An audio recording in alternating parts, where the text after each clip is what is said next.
अरे साथियों, tricky science by Sandeep sir YouTube channel पर आप सभी का स्वागत है। चलिए शुरुआत करते हैं आज अपने एक नए सेशन की। मैंने आपके लिए मतलब जिनका भी पेपर 11 तारीख को होने वाला है उन सभी के लिए मैंने 2 क्लासें आपके लिए लगा दी है। अगर आपने अभी तक वो क्लासें नहीं देखी तो आप लोग उन क्लासों को देख लेना, ठीक है। आपको इसी चैनल के ऊपर आपको वो मिल जाएगी, क्योंकि नई क्लासें हैं तो आपको ढूंढने में ज़्यादा दिक्कत नहीं आएगी, ठीक है। आपको एक क्लास से कम 1 नंबर का फ़ायदा तो अवश्य होगा 11 तारीख वाले पेपर में, क्योंकि जो टॉपिक पेपर में पूछे गए हैं ना, मैं उसी के ऊपर आधारित आपके लिए प्रश्न बना करके लेकर के आ रहा हूं। और जहां मुझे लगता है कि यहां पर बच्चों को थ्योरी में प्रॉब्लम हो सकती है तो मैं उसकी थ्योरी भी आपके लिए लेकर के आ रहा हूं। तो आपको घबराने की कोई आवश्यकता नहीं है, आप लगातार मेरे साथ पढ़िए, आपका पेपर बढ़िया होगा। चलिए अब अपन शुरुआत करते हैं आज के अपने एक नए चैप्टर की। चैप्टर का नाम है आनुवांशिकी। और आनुवांशिकी के पिता किसको बोलते हैं? आनुवांशिकी के पिता अपन मेंडल को कहते हैं। किसको कहते हैं? मेंडल को। तो मेंडल ने बहुत सारी शब्दावली दी थी, बहुत सारे शब्दों को यूज किया था। तो यहाँ पर सबसे पहला शब्द क्या बताओ? सबसे पहला शब्द है जीन। जीन क्या होता है बताओ? देखो, अगर अपन बात करें, जैसे सपोज करो कि एक घर के अंदर 5 मेंबर है, ठीक है। अब उनके अंदर एक समान जीन भी हो सकते हैं और उनके अंदर अलग अलग जीन भी हो सकते हैं। अगर उनके अंदर जीन अलग अलग है, इसका मतलब उनके लक्षण अलग अलग है। मतलब कोई पढ़ाई में तेज है, कोई किसी और काम में तेज है, कोई किसी और काम में तेज है। मतलब हर व्यक्ति के अंदर जीन अलग अलग होते हैं। तो कहने का मतलब जीन क्या होता है? वह कारक जो लक्षण को नियंत्रित करता है। मतलब हमारे लक्षण क्या होते हैं? मैं ज़्यादा बोलता हूँ या कम बोलता हूँ, ज़्यादा पढ़ता हूँ या फिर ज़्यादा खाता हूँ, ये लक्षण कौन डिसाइड करता है बताओ? जीन डिसाइड करता है। इसको अपन जीन कहते हैं। लेकिन मेंडल के द्वारा जो जीन शब्द यूज किया गया था, मेंडल के द्वारा उपयोग किए गए कारक शब्द जीन को, कारक शब्द जॉनसन ने इसको जीन नाम दिया था। मतलब मेंडल ने इसको कारक शब्द यूज किया था। और यह नाम जीन किसने दिया बताओ? जॉनसन नामक व्यक्ति ने दिया था। किसने दिया बताओ? जॉनसन नामक व्यक्ति ने दिया था। ये बात आपको पता होनी चाहिए, समझ गए आप? अब देखो, थोड़ा सा मैं इसकी साइज कम कर देता हूँ, ठीक है। अब यहाँ पे ध्यान देना, देखो ये तो अपने युग्म विकल्पी है ना, ये युग्म विकल्पी, इसको अपन क्या बोलते हैं? एलील भी बोलते हैं। क्या बोलेंगे इसको अपन? इसको हम लोग एलील भी बोलते हैं। और ये एलील तो अपने 2 पेपरों में आ चुका है, इसकी शब्दावली तो 2 पेपर में आ चुकी है। ये क्या होता है बताओ? एक लक्षण को नियंत्रित करने वाले जीन के 2 विपरीत स्वरूपों को युग्म विकल्पी कहते हैं। देखो, अगर मान लो कि कोई भी आदमी की लंबाई को अगर देखा जाए, तो लंबाई की अगर अपन देखा जाए तो लंबाई में क्या होता बताओ? एक तो होता लंबापन, अरे क्या होता बताओ? बोनापन। मतलब एक ही जीन के 2 लक्षण आपको दिखाई देंगे। जैसे सपोज करो, अगर मान लो कि मेंडल ने मटर के पौधों पर प्रयोग किया था, तो मटर के पौधों पर जब उन्होंने प्रयोग किया था तो मटर के, अगर मैं बीज की बात करूं तो मटर के बीज क्या होते हैं बताओ? मटर के बीज गोल होते हैं और झुर्रीदार होते हैं। इसका मतलब यहाँ पर कितने आए बताओ? यहाँ पर 2 लक्षण आपको यहाँ पे दिखाई दे रहे हैं। मतलब एक लक्षण को नियंत्रित करने वाले जीन के 2 विपरीत स्वरूपों को युग्म विकल्पी कहते हैं। मतलब जो 2 जोड़े अपने पास है ना, दो जोड़े, जैसे लंबाई के लिए लंबापन और बोरापन है, उसी हिसाब से तो उसी बात को अपन क्या बोलते हैं बताओ? युग्म विकल्पी बोलते हैं। ये परिभाषा आपको याद होनी चाहिए। इसको अपन क्या बोलते हैं बताओ? एलील बोलते हैं। चलिए अब यहाँ पे आगे बढ़ते हैं। उनके एक पौधे की लंबाई को निर्धारित करने वाले एक जीन के 2 युग्म विकल्पी, जैसे लंबा और बोनापन। लंबापन के लिए टी, मतलब टी और ये टी, ये बड़ा वाला आएगा। और बोनापन के लिए क्या आएगा बताओ? स्मॉल टी आएगा। ये बात आपको ध्यान देनी है। चलिए, ये दोनों शब्दावली आपको याद हो गई होगी। अब अपन आगे बढ़ते हैं। ये रही अपनी नेक्स्ट शब्दावली। नेक्स्ट शब्दावली का नाम क्या बताओ?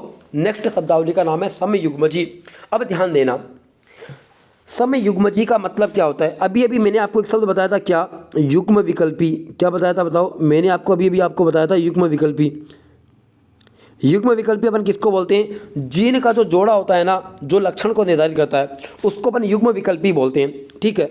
अगर दोनों जोड़े एक समान है, अगर मान लो कोई लंबा है और दूसरा भी यहाँ पे टी आ गया, क्या आ गया बताओ? अगर दोनों के दोनों टी आ गए तो इसको अपन क्या बोलते हैं बताओ?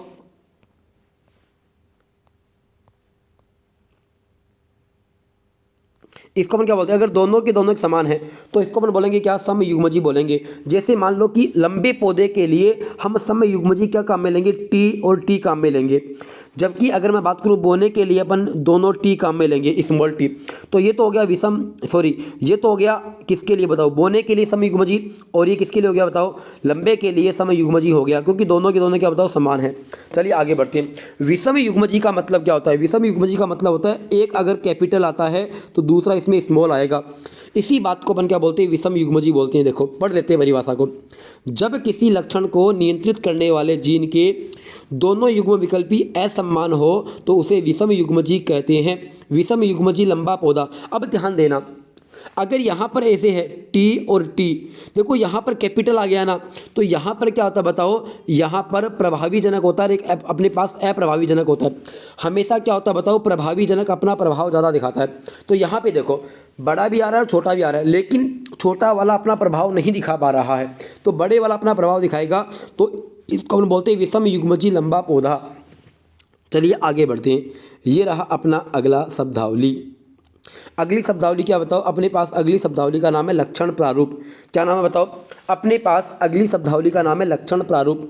अगर मैं लक्षण प्रारूप की बात करूं तो इसको हम बोलते हैं क्या, फिनोटाइप बोलते हैं। क्या बोलते हैं, फिनोटाइप। अगर मान लो आप किसी भी जीव को देखते हो, किसी भी पादप को देखते हो, तो बाहर से आपको जो संरचना दिखाई देती है, बाहर से आपको जो रूप दिखाई देता है, वो होता है उसका लक्षण प्रारूप। जैसे मान लो कोई भी पौधा लंबा है, बोना है, तो वो आपको बाहर से दिखेगा, आपको ये नहीं पता अंदर उसके अंदर क्या क्या खास चीज़ें हैं, वो आपको पता नहीं है। तो जो बाहर से आपको दिखाई दे उसको अपन क्या बोलते हैं बताओ, लक्षण प्रारूप बोलते हैं। यहाँ पे लिखा हुआ भी है, किसी सजीव की बाह्य प्रतीति संरचना को लक्षण प्रारूप कहते हैं। लंबे पौधे समयुग्मजी टीटी और विषम युग्मजी टीटी हो सकते हैं। मतलब लक्षण प्रारूप, देखो लंबे पौधे जो होते हैं ना, लंबे पौधे वो टीटी भी हो सकते हैं, ये भी हो जाएंगे, और वो ये वाले भी हो जाएंगे। अब ये वाला क्यों हो जाएगा, इसके पीछे का कारण सुनना। ये वाला क्यों होगा, ये वाला इसलिए होगा क्योंकि मैंने आपको अभी भी क्या कहा था कि कोई भी जो लक्षण होते हैं ना, उनके दो होते हैं, एक होता है प्रभावी जनक और एक होता है अपने पास अप्रभावी जनक। मैं आपको आगे स्लाइड में दिखाऊंगा, चलो मैं आपको एक बार अभी दिखा देता हूँ। देखो आपको कहीं मिलेंगे, वो बहुत दूर है, एक बार है ना, मैं आपको बाद में समझा दूंगा। एक बार अपन यहीं पर फोकस करते हैं, ठीक है, यहीं पर फोकस करते हैं। अगर मान लो दोनों के दोनों अगर बड़े आ जाएं तो भी वो लंबा हो जाएगा, अगर एक बड़ा और एक छोटा आ जाएगा तो भी हम उसको लंबा ही कहेंगे। ये बात आपको ध्यान देनी है, क्योंकि मैंने अभी आपको क्या कहा, उसमें एक होता है प्रभावी और एक होता है अप्रभावी, तो वहाँ पर हमेशा प्रभावी जनक ज़्यादा कारगर होता है। तो यहाँ पर ये भी लंबा हो जाएगा और ये भी लंबा हो जाएगा। जिसको अगर अपन बात करें, इसको अपन बोलते हैं शुद्ध लंबा, इसको अपन बोलते हैं क्या, अशुद्ध लंबा बोलते हैं। ये आपको ध्यान देना है। चलिए आगे बढ़ते हैं। अब ध्यान देना, देखो लक्षण प्रारूप क्या होता है। लक्षण प्रारूप आपको बता दिया मैंने, बाहर से जो संरचना प्रतीत होती है उसको बोलते हैं। देखो जब एक संकर संकरण होगा, जब एक संकर संकरण होगा तो उसके लक्षण प्रारूप का अनुपात कितना होगा, 3:1 होगा। भैया रट्टा लगा लेना, जो भी 11 तारीख को पेपर देने जा रहे हैं, भैया मैं आपको कह रहा हूँ, चिल्ला चिल्ला करके कह रहा हूँ, भैया रट्टा लगा करके चले जाना, पेपर में आ सकता है, ये चांस है आने के। आपको पूछेगा एकल संकर संकरण का लक्षण प्रारूप कितना होता है, तो आप क्या बताओगे भैया, 3:1 बताओगे। जबकि द्विसंकर संकरण का लक्षण प्रारूप आपसे पूछा जा चुका है, जो 4 और 5 तारीख को पेपर हुआ था ना, उसमें ये प्रश्न पूछा जा चुका है और इसके पूछे जाने की संभावना है। तो ये बात आपको ध्यान रखनी है बच्चे, ठीक है। अब अपन आगे बढ़ते हैं। अब अपन किसकी बात करेंगे, अब अपन जीन प्रारूप की बात कर लेते हैं। किसकी बात कर लेते हैं बताओ, जीन प्रारूप की बात करते हैं। जीन प्रारूप का मतलब क्या होता है, अगर मान लो कोई भी जीव है, अगर कोई भी पादप है, अगर वो अंदर से कैसा दिख रहा है, मतलब अंदर के उसके गुण क्या है, वो अपने पास उसका जीन प्रारूप होता है, ठीक है। अंदर की संरचना हमें पता होनी चाहिए। इसका मतलब यहाँ पे अपन देख लेते हैं, किसी सजीव की आनुवांशिकीय रचना को जीनोटाइप या जीन प्रारूप कहते हैं। मतलब उसका जीन कैसा है। मैंने आपको क्या कहा, किसी भी व्यक्ति के लक्षण को कौन डिसाइड करता है, जीन ही डिसाइड करता है। अगर मान लो एक घर के अंदर 5 मेंबर है, अगर उनका सभी का जीन एक समान है तो उनके बिहेव करने का तरीका एक जैसा होगा। लेकिन अगर उनके जीन अलग अलग हैं तो उनके अंदर की सोचने की समझने की शक्ति अलग अलग होती है। अगर उनके जीन अलग अलग हो गए तो भैया कोई पढ़ाई में तेज होगा, कोई संगीत में तेज होगा, कोई क्रिकेट में तेज होगा, कोई और किसी चीज़ में तेज होगा। मतलब उनका क्या हो जाएगा, लक्षण प्रारूप तो समान होगा, मतलब बाहर से दिखने में वो समान दिखेंगे, लेकिन अंदर से उनकी संरचना बदल जाएगी। अब ध्यान देना, ये बात आपको ध्यान देनी है। एकल संकर संकरण के लिए जीन प्रारूप का अनुपात कितना होता है? 1:2:1 होता है। भैया अभी समय कम है आपके पास, तो रट्टा लगा लेना, आप लोग रट्टा लगा लेना, 1:2:1 होता है। ठीक है, एकल संकर संकरण का जीन प्रारूप कितना होता है बच्चे? 1:2:1 होता है, रट्टा लगा लेना भैया। द्विसंकर संकरण का जीन प्रारूप कितना होता है? ये ध्यान देना, ये ध्यान देना, यहाँ पर 1 ये रटना नहीं है, इसमें मैं आपको बता रहा हूँ। इसमें देखो ये जो एक संख्या है ना, ये 4 बार रिपीट होगी। कितनी बार? 4 बार। देखो 1 2 3 और 4। एक जो संख्या है ना, वो कितनी बार रिपीट होती है बताओ? 4 बार। जो 2 है ना, वो भी कितनी बार रिपीट होगी बताओ? 4 बार। देखो 2 भी कितनी बार आ रही है बताओ? 4 बार। आप इसको आगे पीछे कैसे भी लिख सकते हो, बस इतना याद करना, 1 का रिपीटेशन कितनी बार हो रहा है बताओ? 4 बार। 2 का रिपीटेशन कितनी बार हो रहा है बताओ? 4 बार। और यहाँ पर आपको 4 भी दिख रहा होगा, और 4 का रिपीटेशन कितनी बार है बताओ? केवल और केवल 1 बार है। मतलब ये 4 संख्या ना केवल 1 बार आ रही है। तो ये आप आगे पीछे इसको क्रम करके लिख सकते हो। तो ये अपने पास द्विसंकर संकरण का जीन प्रारूप आ गया। ये वाली चीज़ बहुत कम पूछते हैं बच्चे, ध्यान देना, लेकिन फिर भी अगर आप याद रखोगे तो आपके फायदा रहेगा। चलिए आगे बढ़ते हैं। अब अपने पास क्या बताओ? अब अपने पास है प्रभावी लक्षण। प्रभावी लक्षण अपन किसको कहते हैं? मैंने आपको अभी अभी बताया था। क्या बताया मैंने आपको क्या कहा? एक अपने पास होता है प्रभावी लक्षण और एक अपने पास होता है अप्रभावी लक्षण। जैसे मान लो किसी पौधे की आपकी लंबाई को देखना है, तो एक होता है उसकी लंबापन और एक होता है उसमें क्या? बोनापन। तो उसमें जो लंबापन होता है ना, वो उसका प्रभावी लक्षण होता है, जबकि बोनापन उसका अप्रभावी लक्षण होता है। तो देखो अब यहाँ पे ध्यान देना, जो अपने पास प्रभावी लक्षण होता है ना, वो प्रथम पीढ़ी के अंदर हमें दिखना स्टार्ट हो जाता है। प्रथम पीढ़ी के अंदर ही वो अभिव्यक्त हो जाता है, ये आपको ध्यान देना है। इसका मतलब आप ये कह सकते हो, वह लक्षण जो अपने आप को प्रथम पीढ़ी में अभिव्यक्त कर पाता है। देखो यहाँ पे लिखा हुआ भी है, पढ़ लेते हैं। वह लक्षण जो अपने आप को प्रथम पीढ़ी में अभिव्यक्त कर पाता है, उसको प्रभावी लक्षण कहते हैं। ये ध्यान देना, ये पेपर में सवाल आने के प्रबल चांस है। आपको पूछेगा F2 पीढ़ी के अंदर, F2 पीढ़ी में किस प्रकार के लक्षण दिखाई देते हैं, तो आप बोलोगे प्रभावी लक्षण, या फिर आप बोलोगे किस, वहाँ पर प्रबलता किसकी होती है? वहाँ पर प्रबलता होती है F1 की। ठीक है, चलिए आगे बढ़ते हैं। अब यहाँ पे एग्जाम्पल लिखा हुआ है, मटर के पौधे का लंबापन, फूल का लाल रंग, गोल बीज आदि प्रभावी लक्षण है। मतलब अगर मटर के पौधे का लंबापन देखा जाए, फूल का रंग देखा जाए तो लाल रंग, गोल बीज हो गया, मतलब बीज छुरीदार होता है और गोल होता है, लेकिन गोल बीज प्रभावी लक्षण होता है, ये आपको ध्यान देना है। देखो लंबापन के लिए TT, लाल पुष्प के लिए RR और गोल बीज के लिए YY, ये अपन यूज करते हैं। चलिए आगे बढ़ते हैं। अगला अपने पास क्या बताओ? अगला अपने पास है अप्रभावी लक्षण। क्या बताओ? अगला अपने पास है अप्रभावी लक्षण। अगर मैं अप्रभावी लक्षण की बात करूं, तो वह लक्षण जो अपने आप को प्रथम पीढ़ी में अभिव्यक्त नहीं कर पाता, जो अपने आप को प्रथम पीढ़ी में नहीं दर्शा पाता, उसको अपन क्या बोलते हैं? अप्रभावी लक्षण। ठीक है, इसका जस्ट उल्टा हो जाएगा। जैसे अगर मैं बात करूं, बोने के लिए क्या काम आएगा? TT आ जाएगा। ठीक है, और झूरीदार के लिए क्या आ जाएगा बताओ? स्मॉल YY आ जाएगा। और बीज के लिए क्या आ जाएगा बताओ? बीज के लिए स्मॉल RR आ जाएगा। देखो यहाँ पे लिखा हुआ है YY झूरीदार बीज के लिए। मटर के पौधे का बोनापन एवं सफ़ेद पुष्प अप्रभावी लक्षण के उदाहरण है। जैसे TT बोनापन हो गया, RR क्या हो गया बताओ? सफ़ेद पुष्प हो गया। चलिए आगे बढ़ते हैं। अगला अपने पास क्या बताओ? अगला अपने पास है एक संकर संकरण। अगला अपने पास क्या बताओ? अगला अपने पास है एक संकर संकरण। अब देखो, वह संकरण जिसमें एक समय में एक ही लक्षण की वंशागति का अध्ययन किया जाता है। देखो एक संकर संकरण क्या होता है? देखो आपको पता होगा कि वहाँ पर क्या होती है? क्रॉसिंग होती है। जैसे सपोज करो T और T है अपने पास, और यहाँ पर T और ये T है, इनकी आपस में अपन क्रॉसिंग कराएंगे ऐसे, तो अपने पास क्या बनेगा बताओ? अपने पास ये बनेगा, इस प्रकार से सारों के अंदर यही बनेगा। ठीक है, इसका मतलब वह संकरण जिसमें एक समय में एक ही लक्षण की वंशागति का अध्ययन किया जाता है। ठीक है, एक संकर संकरण कहलाता है। मेंडल ने इस संकरण को समझाने के लिए मटर के लंबे एवं बोने पौधे में संकरण की क्रिया करवाई। देखो यहाँ पर, और तब लंबा बोना पौधा प्राप्त हुआ। लंबा बोना पौधा प्राप्त हुआ, ये आपको ध्यान देना है। ठीक है, अब देखो ये तो अपने पास है एक संकर संकरण। एक संकर संकरण पर कई प्रकार के नियम भी आधारित है, जैसे युग्मकों की शुद्धता का नियम, ठीक है, स्वतंत्र अपव्यूहन का नियम, कई नियम हैं, मैं आपको बताऊंगा आगे की ओर। चलिए यहाँ पर अपन आगे बढ़ते हैं। देखो अगला अपने पास क्या बताओ? डाई हाइब्रिड क्रॉस, द्विसंकर संकरण। देखो, हो सकता है कुछ बच्चे नए होंगे या फिर जिनका ये चैप्टर पहले से नहीं पढ़ा हुआ, तो बच्चे मुझे पता आपको कम समझ में आएगा, क्योंकि अभी हमारा एग्ज़ाम काफ़ी नज़दीक है, तो मुझे इसी तरीके से पढ़ाने का मैं मजबूर हो गया हूँ, यूँ मान लिया आप। ठीक है, कभी अपन जब आपके पास भी समय रहेगा, मेरे पास भी समय रहेगा, तो हम अच्छे से इस चैप्टर को पढ़ लेंगे। लेकिन अभी अपने पेपर में ये सवाल यहाँ से ज़्यादा आ रहे हैं, तो मैंने सोचा आपके लिए ये वीडियो बना दूँ ताकि आपको थोड़ी सी हेल्प मिल जाए। ठीक है, तो मुझे पता है आप अवश्य इस बात को समझोगे। अब यहाँ पे अपन बात करते हैं द्विसंकर संकरण की।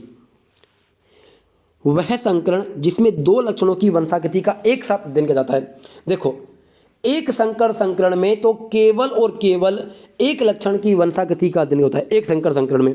जबकि इसमें हम लोग क्या करते हैं, इसमें हम लोग लंबाई को, और मान लो कोई बीज हो गया, बीज के आकार को लेकर के दो लक्षणों की एक साथ, दो लक्षणों की हम एक साथ क्या करते हैं, अध्ययन करते हैं। जब दो लक्षणों का एक साथ अध्ययन किया जाता है तो उसको अपन बोलते हैं द्विसंकर संकरण।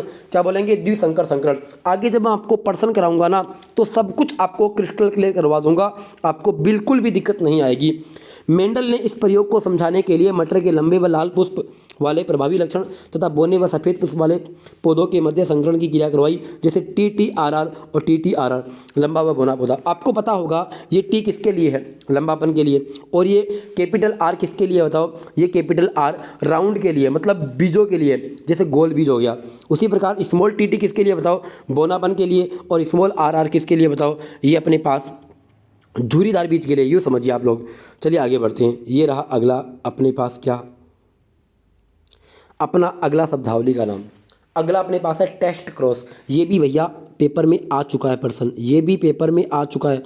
इस शब्दावली से बहुत सारे प्रश्न आए थे, इसीलिए मैंने आपको शब्दावली थ्योरी के रूप में करवा दी। ये सवाल आ चुका है, मुझे याद नहीं 4 तारीख को आया था या 5 तारीख को आया था, लेकिन ये प्रश्न आ गया है।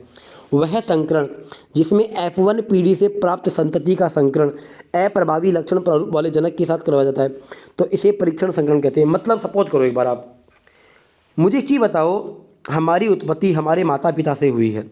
हमारी उत्पत्ति किससे हुई बताओ, हमारे माता पिता से हुई है।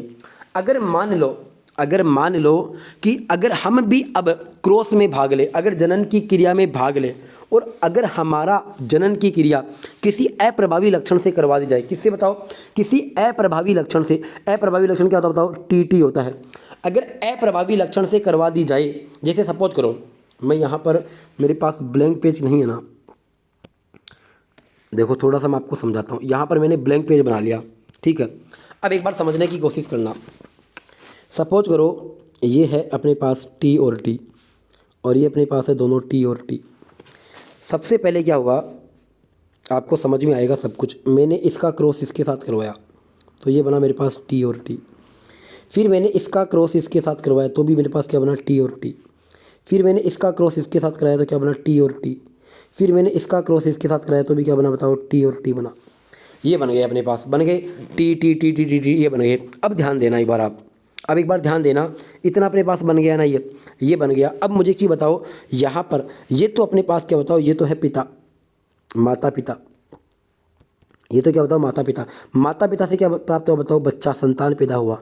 अब देखो यहाँ पर सारे के सारे ये वाले बन रहे हैं, ये वाले सारे के सारे ये वाले बन रहे हैं। अब यहाँ पर देखो ये जो बना था ना इसका, अब अगर इसका क्रॉस अगर अप्रभावी जनक से करवा दी जाए, अप्रभावी, देखो ये वाला इससे होगा तो क्या बनेगा, TT बनेगा, ठीक है। अगर इसका क्रॉस इससे करवा देंगे तो ये बनेगा TT।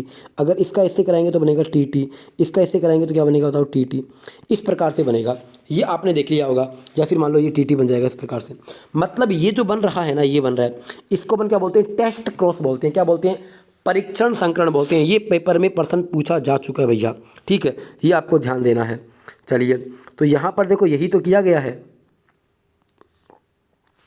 यहाँ पर यही तो किया गया था। मेरे हिसाब से आपको समझ में आ गया होगा, ठीक है। आगे बढ़ते हैं। अब अपने पास क्या बताओ, व्युत्क्रम संकरण, रेसिप्रोकल क्रॉस। इसको अपन क्या बोलते हैं, बैक क्रॉस भी बोलते हैं। क्या बोलते हैं, बैक क्रॉस भी बोलते हैं। वह संकरण जिसमें एक पादप को नर व दूसरे पादप को मादा जनक के रूप में प्रयोग किया जाए, तथा दूसरे संकरण में पहले वाले को मादा तथा दूसरे वाले जनक को नर के रूप में प्रयोग किया जाए, तो ऐसा संकरण व्युत्क्रम संकरण कहलाता है। आप इसको दोबारा से समझने की कोशिश करिए, इसको मैं समझाता हूँ आपको, देखना एक बार आप। ये मेरे पास ब्लैंक पेज हो गया। अब ध्यान देना, सपोज करो पहले मैंने ये टी टी लिया और दूसरे वाले में ये मैंने टी टी लिया। मान लो कि यहाँ पर ये माता है और यहाँ पर ये पिता है, आपस में क्रॉस करेंगे तो ये मेरे पास बनेगा ये टी टी।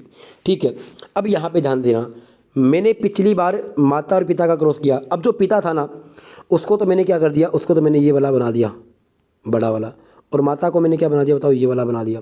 मतलब मैंने उल्टा कर दिया। अगर मैं उनको उल्टा करूँगा तो इनको अपन क्या बोलते हैं, व्युत्क्रम क्रॉस बोलते हैं। क्या बोलते हैं, व्युत्क्रम क्रॉस बोलते हैं। ये आपको ध्यान देना है। देखो यहाँ पर समझाया हुआ भी है, हर चीज़ बारीकी से समझाई हुई है। देखो टी टी को पहले नर माना गया है और यहाँ पर स्मॉल टी टी को मादा माना गया। बाद में क्या किया गया बताओ, स्मॉल टी को मादा मान लिया गया और बड़े टी को क्या मान लिया गया, नर माना गया। जब इनकी वजह क्रॉस कराएंगे तो क्या बन जाएगा, व्युत्क्रम संकरण बन जाएगा। और ये पेपर में आने की संभावनाएं हैं, क्योंकि इससे ऊपर वाला तो आ चुका है और अब ये आने की संभावना है। चलिए अब अपन आगे बढ़ते हैं। और अब अपने प्रश्न चालू हो गए हैं भैया, अब अपने प्रश्न चालू हो गए और अब आपको बराबर रूप से प्रश्नों को देखना है और धड़ाधड़ आपको प्रश्न करने हैं भैया, धड़ाधड़ प्रश्न करने। पहला प्रश्न आपके सामने है। पहला प्रश्न क्या है बताओ, हरी मटर का वैज्ञानिक नाम क्या है। देखो मटर का वैज्ञानिक नाम होता है पाइसम सटाइवम। क्या होता है बताओ, मटर का वैज्ञानिक नाम होता है पाइसम सटाइवम। तो यहाँ पर इसका उत्तर क्या हो जाएगा, ए हो जाएगा। अल्लो वाह जी वाह, दूसरा भी यही हो जाएगा। देखो दो ऑप्शन सेम टू सेम है, तो यहाँ पर हरी मटर का वैज्ञानिक नाम क्या होता है, पाइसम सटाइवम। अब पेपर में प्रयोग आया था कि मेंडल ने किस पेड़ पौधों पर प्रयोग किया था। वहाँ पर मटर नहीं था, वहाँ पर क्या था बताओ, वहाँ पर था पाइसम सटाइवम। क्या नाम था बताओ, वहाँ पर नाम था पाइसम सटाइवम।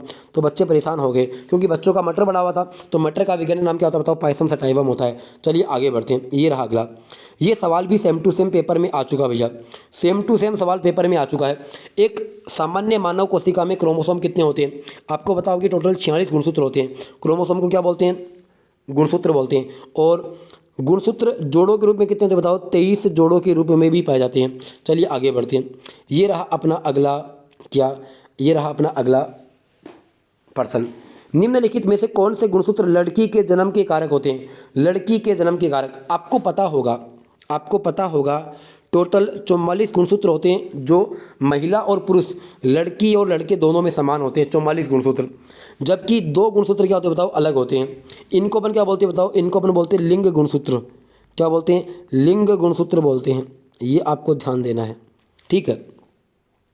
अब यहाँ पे ध्यान देना, महिला के अंदर तो होता है क्या, अक्स अक्स, और पुरुषों में क्या होता है बताओ, अक्स वाई। ये तो क्या हो गया बताओ, ये तो हो गया मादा के अंदर और ये हो गया नर के अंदर। तो आपको लड़की का पूछा तो लड़की में क्या हो जाएगा, अक्स वाई हो जाएगा। तो यहाँ पर उत्तर क्या हो जाएगा बताओ, डी हो जाएगा।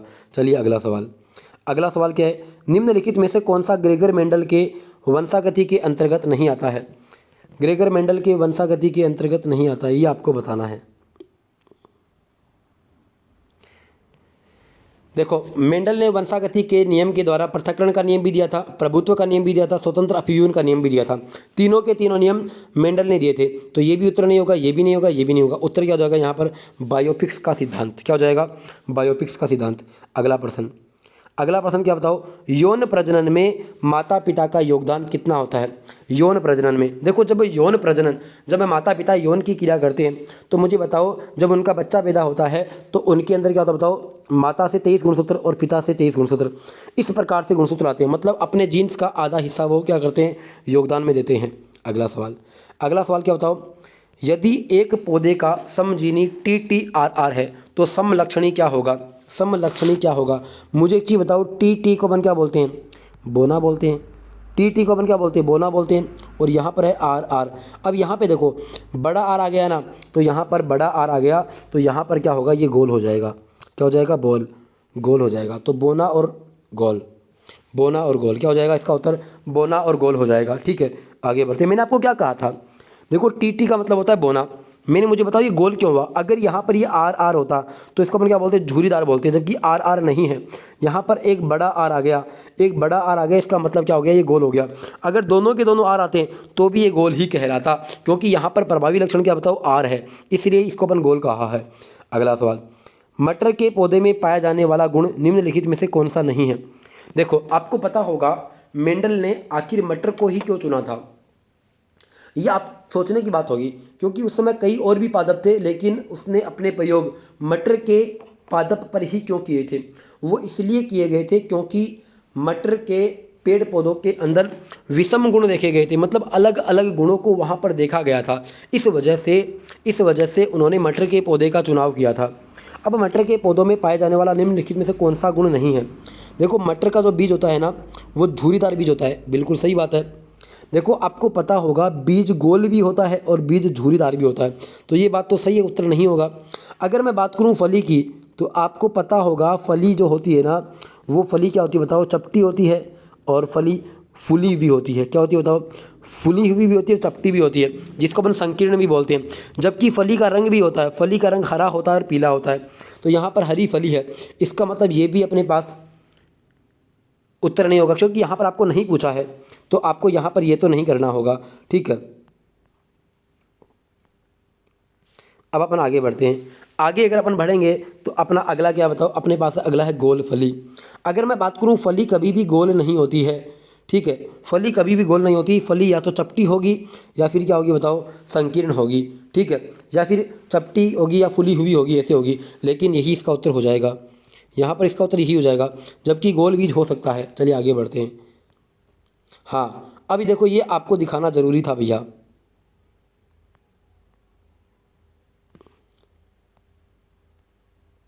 ये स्लाइड आपको दिखानी जरूरी थी।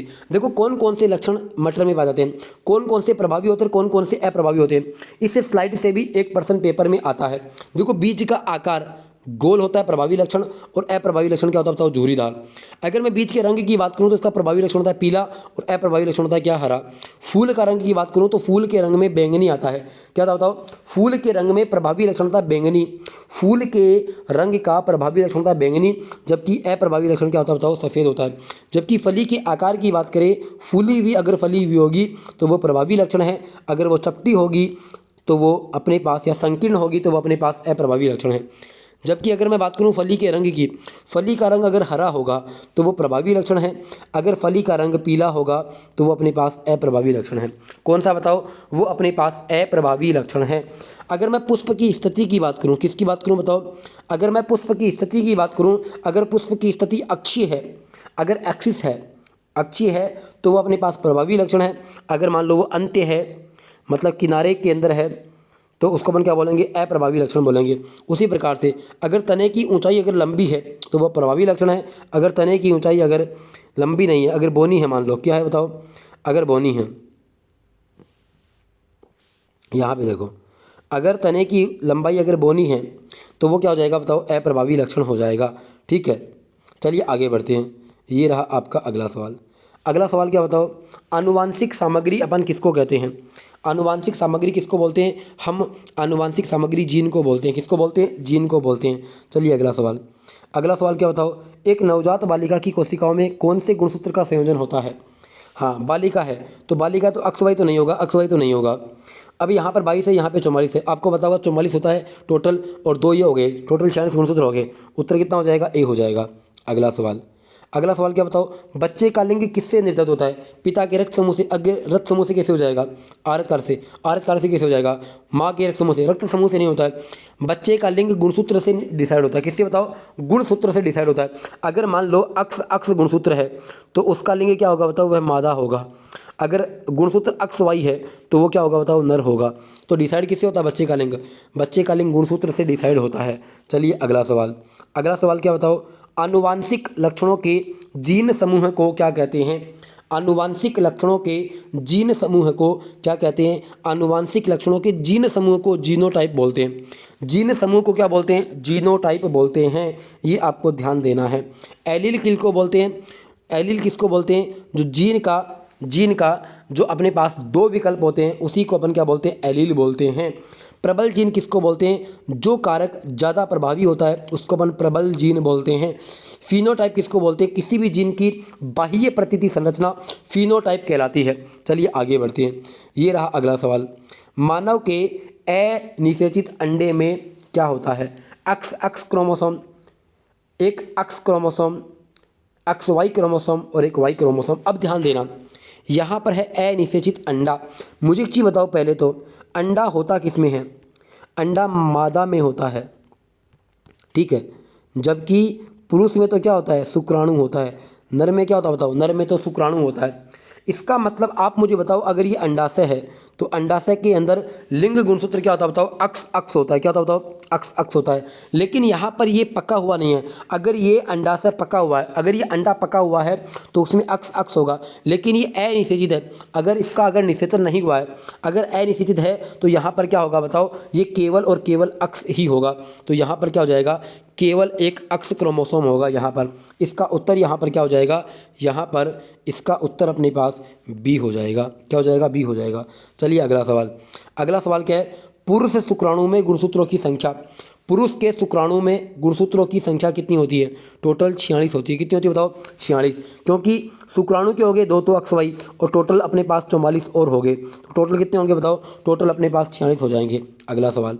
अगला क्या बताओ? किस प्रकार का पुनर्जनन अधिक विविधता ला सकता है? तो यहाँ पर ध्यान देना, लैंगिक जनन जो होता है ना, वो सबसे ज़्यादा विविधता लेकर के आता है। तो यहाँ पर उत्तर क्या हो जाएगा? सी हो जाएगा।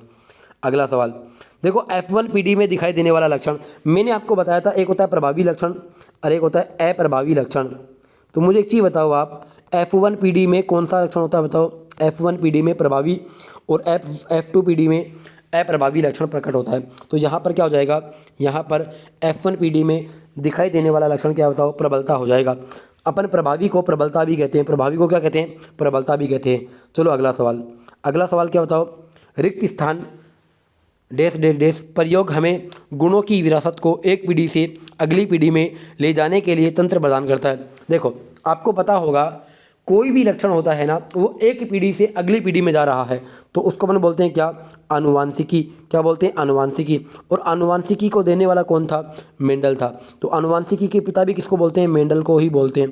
किसको बोलते हैं? मेंडल को। तो यहाँ पर उत्तर क्या आ जाएगा? सी आ जाएगा। चलो अगला सवाल। अगला सवाल क्या बताओ? आनुवांशिकता के नियम किसने प्रस्तावित किए थे? आनुवांशिकता के नियम ग्रेगर मेंडल ने दिए थे। किसने दिए थे बताओ? ग्रेगर मेंडल ने दिए थे। अगला सवाल। अगला सवाल क्या बताओ? निम्नलिखित रोगों में से कौन सा एक आनुवांशिक विकार है? आनुवांशिक रोग कौन सा है? अरे कैंसर नहीं है, रतौंधी भी नहीं है, एनीमिया भी नहीं है। अब ध्यान देना, कैंसर तो आपको पता होगा, कई प्रकार की कैंसर होती है, जैसे रक्त कैंसर होती है जो कि WBC की अधिकता से होती है। अगर मैं रतौंधी की बात करूं तो यह विटामिन ए की कमी से होती है। एनीमिया अपने शरीर में लोहे की कमी से होती है। या फिर RBC की कमी से भी क्या होता बताओ? एनीमिया रोग होता है। जबकि थैलीसीमिया एक प्रकार का क्या बताओ? आनुवांशिक रोग है। तो यहाँ पर उत्तर क्या हो जाएगा? यहाँ पर उत्तर ए हो जाएगा। चलिए आगे बढ़ते हैं। ये रहा अगला सवाल। जीन उत्परिवर्तन किसके कारण होता है? देखो, जीन के अंदर जो उत्परिवर्तन आता है वो किसकी वजह से होता है? तो यहाँ पर ध्यान देना, वो होता है DNA और RNA के कारण। किसके कारण बताओ? DNA में परिवर्तन आने के कारण क्या होता है बताओ? उत्परिवर्तन होता है। तो उत्परिवर्तन DNA में परिवर्तन के कारण, प्रजनन की वजह से नहीं, प्रोटॉन के कारण नहीं, हार्मोन के एंजाइमों ने, नाइट्रोजनी क्षारों के अनुक्रम में परिवर्तन। नाइट्रोजनी क्षार किस में होते हैं बताओ? अरे नाइट्रोजनी क्षार DNA में तो होते हैं। तो नाइट्रोजनी क्षारों के अनुक्रम में परिवर्तन के कारण उत्परिवर्तन होता है। चलिए आगे बढ़ते हैं। ये रहा अगला सवाल। यदि मनुष्य में गुणसूत्रों की संख्या 46 है तो मनुष्य की दैहिक कोशिकाओं में कितने होते हैं? उतने ही होंगे। कितने? जितने गुणसूत्र होते हैं, 46 के 46 ही। अगला सवाल। अगला क्या है? मेंडल के नियम केवल तभी लागू होते हैं जब माता पिता शुद्ध प्रजनन करते हैं, पेरेंट को डोमिनेंट होते हैं, या करेक्टिव रिसेसिव होते हैं, या करेक्टर लिंक किए हुए होते हैं। तो यहाँ पर इसका उत्तर हो जाएगा माता पिता शुद्ध प्रजनन है। उत्तर क्या हो जाएगा? ए हो जाएगा। अगला सवाल। मुझे बताओ, मेंडल ने F1PD के पौधों से F2 वंशज की पद्धति द्वारा प्राप्त किया। मतलब F1PD से जो F2 प्राप्त हुआ है, F1PD के बाद जो F2PD प्राप्त हुई है, तो वो किसके द्वारा प्राप्त हुई है? वह स्वपरागण के द्वारा प्राप्त हुई है। किसके द्वारा बताओ? स्वपरागण के द्वारा। आप यहाँ पर देख सकते हो भैया, देखो सेम टू सेम सवाल है और यहाँ पर आप देख सकते हो, देखो इसको।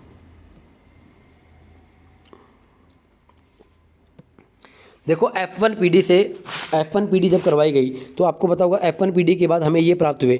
तो F1PD के पौधों का स्वपरागण करने पर जब उनका आपस में परागण करेंगे तो हमें क्या प्राप्त होगा बताओ? हमें ये वाला प्राप्त होगा, TT और ये TT। तो ये अपने पास है द्वितीयक पीढ़ी। द्वितीयक पीढ़ी में F2PD को जीनोटाइप क्या होता है बताओ? 1:2:1। मैंने आपको बताया भी था।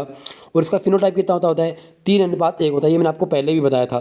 तो यहाँ पर मुझे बताओ, यहाँ पर क्या होगा? अब यहाँ पर स्वपरागण होता है।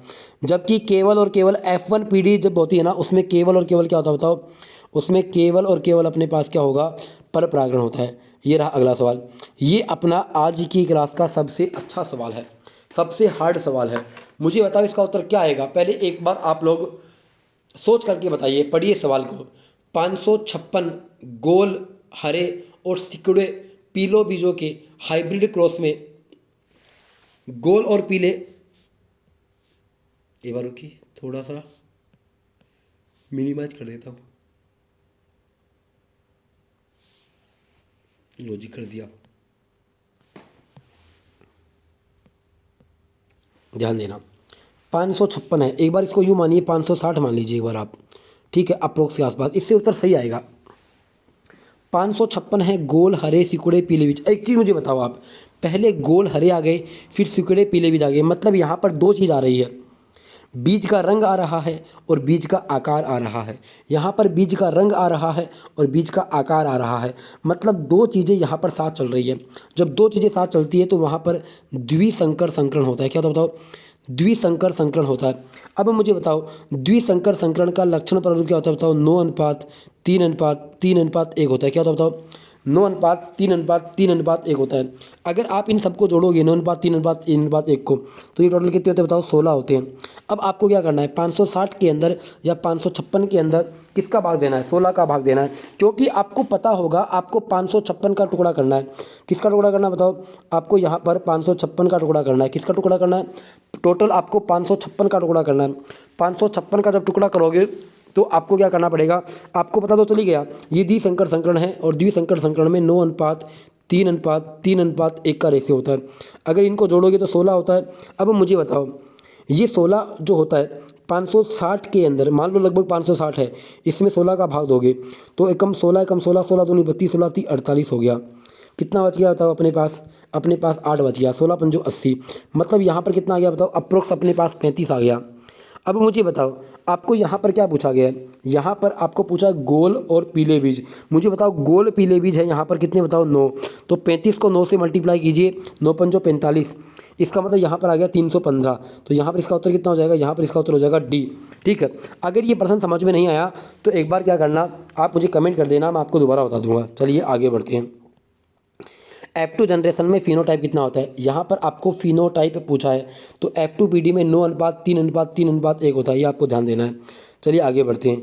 ये रहा अगला सवाल। एलील क्या होते हैं, एंजाइमों का वैकल्पिक रूप नहीं, जीन का वैकल्पिक रूप, हाँ जी बिल्कुल सही बात है, ये भी गलत हो जाएगा। अगला सवाल।